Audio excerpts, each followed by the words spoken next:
PYONGCHANG, South Korea. One good defection would have saved the day for Mike Pence. Think of the distraction of a lone North Korean, among more than 400 sent to the Winter Olympics, bolting into the arms of a South Korean policeman or sneaking out of their sequestered quarters into the frigid air of one of Korea's coldest winters.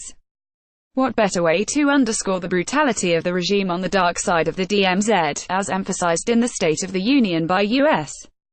President Donald Trump when he gave a shout-out to a defector from years past who'd lost a hand and a foot scrounging for coal in the starving North. No way, of course, was any member of the Olympic contingent sent by Pyongyang likely to evade their guardians, by their sides every minute, but the fantasy did occur to some of us seeing the American vice president's clumsy performance during 3 troubling days of awkward near misses with 2 of North Korea's most intriguing leaders. He needed a break. Pence just could not compete for publicity and imagery with the ever-politely smiling Kim Yo-jong, younger sister of North Korea's leader Kim Jong-un, or the elder statesman Kim Yong-nam, the North's 90-year-old ceremonial head of state. In a drama of missed opportunities, all Pence had to do was turn around and extend a hand to the pair behind him in the leader's box, at the opening ceremony in the Olympic Stadium here. Stolidly, he averted his gaze from them, staring steadfastly at the display below, rising for the American team members but glued to his seat as the unified Korea team marched by, all of them, from north and south, carrying One Korea flags, with the image of Korea in light blue against a white background. Might his symbolic rejection of the visitors from the north be taken as an insult to the team of his southern hosts? Stories of the Pence cold shoulder only got worse when he left a dinner hosted by President Moon Jae-in after 5 minutes, apparently fleeing at the sight of those 2 North Korean VIPs, not glancing at them, but saying he had already agreed to dine with the American team.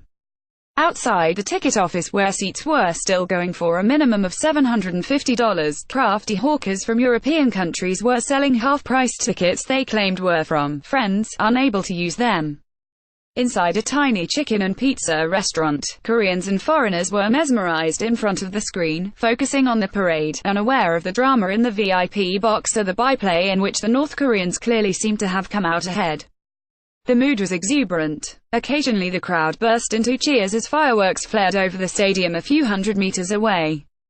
2 or 3 of us laughed as we speculated what would happen if just one among more than 200 cheerleaders, 140 ians and performing artists, 22 athletes and 22 officials, including Kim Yo-jong and Kim Yong-nam, were to defy overwhelming odds and try to stay in South Korea. It will never happen, a South Korean official responded with a good-natured sneer when I asked him.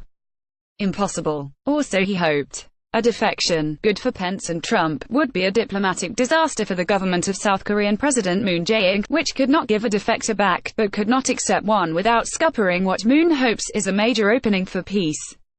How difficult would it be, in fact, for one of those North Koreans to steal the show by defecting, or trying to? Both North and South Korean organizers clearly were taking no chances. The 140 ians and performers in North Korea's famed Samjiyon Orchestra and Moranbong Girls Band, when not entertaining those who won free concert tickets in a lottery in which more than 200,000 entered their names, were bunking on a boat near Gangneung, site of all the ice events, including hockey, speed skating and figure skating. South Korea had to request a special exemption from UN sanctions for the boat to bring them south. As for the cheerleaders, they were just as tightly confined in a sprawling resort complex built around a car racing track in nearby mountains. You are now subscribed to the Daily Digest and cheat sheet. We will not share your email with anyone for any reason. Across the street from the chicken restaurant, hundreds of policemen held off competing crowds of demonstrators, right-wingers, mainly aged 50 and above, shouted imprecations against the Olympics, against Moon for having invited the North Koreans but mostly against the evil North Korean leader. They seemed to be carrying as many American as Korean flags, and 2 or 3 of them had signs in English saying, "Bomb North Korea." Opposite, around a small traffic circle, a distinctly younger crowd demonstrated beneath unified Korea flags, denouncing the Americans for interfering in the Olympics, for bringing war to the Korean peninsula, for standing in the way of peace. "Yankee go home," said one large banner. "No US bases," said another. Those competing demonstrations were a sideshow in the larger drama. Why should Pence bother with a show of politeness when both sides remained far apart? A South Korean official had a conciliatory response. by placing us in the front row at the ceremony, in between Moon and Japan's Prime Minister Shinzo Abe. We wanted to show the alliance seated together, said the official. Certainly, Pence could have gotten up and left and sat somewhere else, he said, but then you would have had the image of North Korea sitting in the box with South Korea and Japan, not the message that either Moon or Pence wanted to convey. Pence got across a much more pleasant message before he and his wife took off for Washington from Osan Air Base south of Seoul. Together with Moon, they had Lim Hyo-jun pick up South Korea's first gold medal in the men's 1500-meter short track speed skating final. Both Moon and Pence were shown smiling broadly for the cameras with no North Koreans around to grab the publicity, a happy note on which to end a difficult mission. Kim Yo-jong and Kim Yong-nam attended a concert with President Moon in the evening. Then they and the rest of the delegation flew back to the dark side.